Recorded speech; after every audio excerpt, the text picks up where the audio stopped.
Hey there, Kim here, and in today's video we're going to be talking all about PUA and whether you will get paid until March 13th or will you be able to get paid up until April 10th. So I'll go over all the details, I'll go over income verification and all the proof of identity and all that good stuff in this video. So if you are currently collecting PUC, you definitely want to watch through to the video.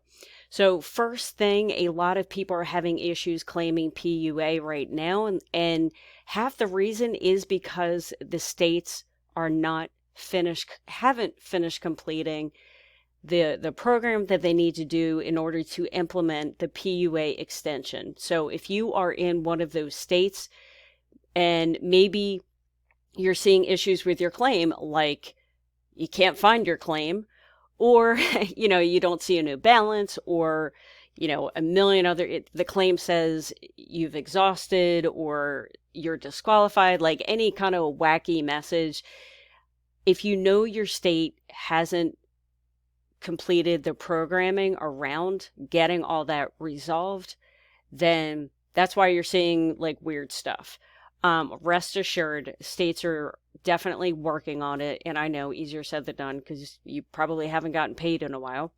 But yeah, I mean, rest assured, people are working, the programmers are definitely working on resolving this as quickly as possible, even though we may not believe that. Anyway, so yeah, just know that so definitely do not reapply for a new PUA application. Don't reopen the PUA claim because I've heard people do this and it's only going to delay them in getting paid. So just some important information. Now, with all PUA claims, you would receive the extra FPUC $300 boost on top of your PUA payment. So, for example, if you are collecting $200 on PUA, you add the $300 on top of that, so then you would receive $500 a week. You don't need to do anything extra to receive the extra $300 boost as long as you're collecting some sort of unemployment, at least $1 a week, then you will receive this extra $300 boost. Okay, so let's get into the details of PUA and let's figure out how long you're going to get paid for it. So as we know, the program did expire December 26th. Now, 2020, there were 39 weeks of PUA that you could get paid. Now, with the new bill that was just passed, it will add 11 weeks onto the original 39 weeks. So in total, you could get paid up to 50 weeks on PUA. So what that means is, actually, I'll just go to the bullet points instead of me going off on a tangent. Okay, so first and foremost, the new extension are for weeks payable January 2nd to April 10th. Applications for this program must be submitted no later than March 13th. Payable for a maximum of 50 weeks total, including previous weeks of PUA, which is what I just described. For example, a claimant who received 39 weeks of PUA payments prior to December 27th is eligible for 11 additional weeks. Claimants cannot claim PUA benefits after the week of April 10th, even if you have not exhausted the 50 weeks. Okay, so what this means is if you collected all 39 weeks of PUA in the year 2020, then you have only 11 more weeks to collect, which would go from January 2nd all the way to March 13th.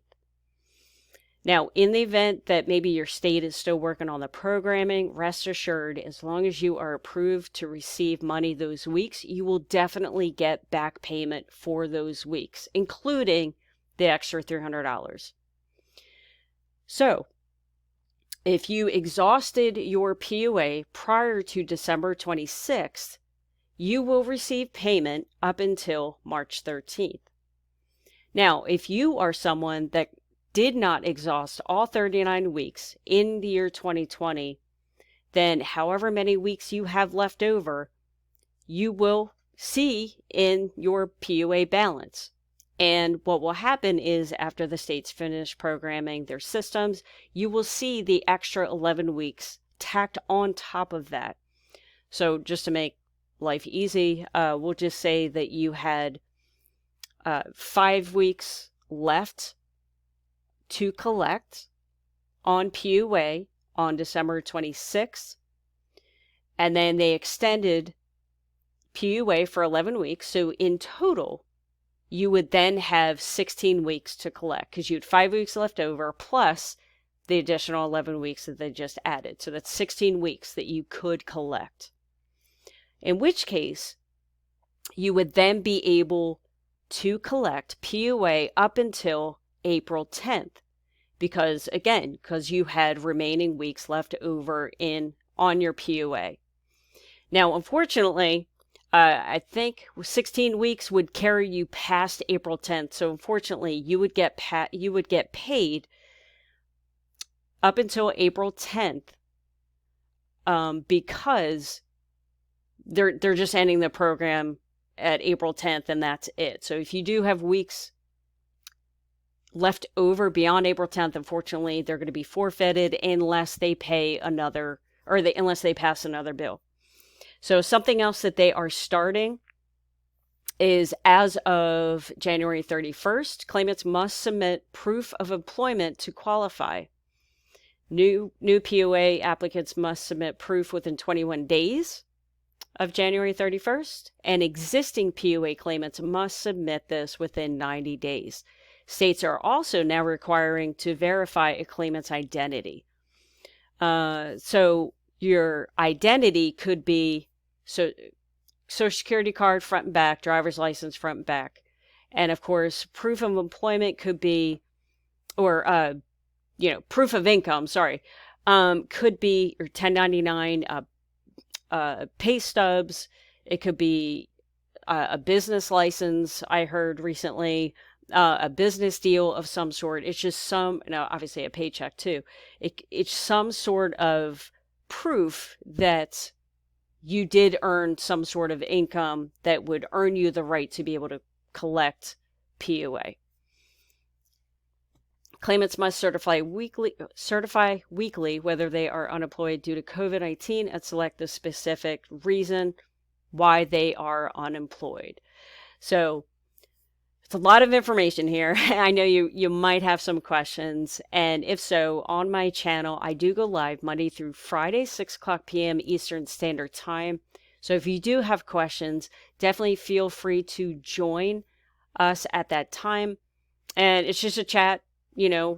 People ask questions in the chat, and I answer them just because the stuff is confusing. So if you're confused, definitely rewatch the video, but obviously if you need to ask any questions, you can definitely join us in the chat. If you want access to this resource that's on the screen right now, I will put a link in the description. Now, this was written specifically for Maryland. However, the same rules apply no matter where you live.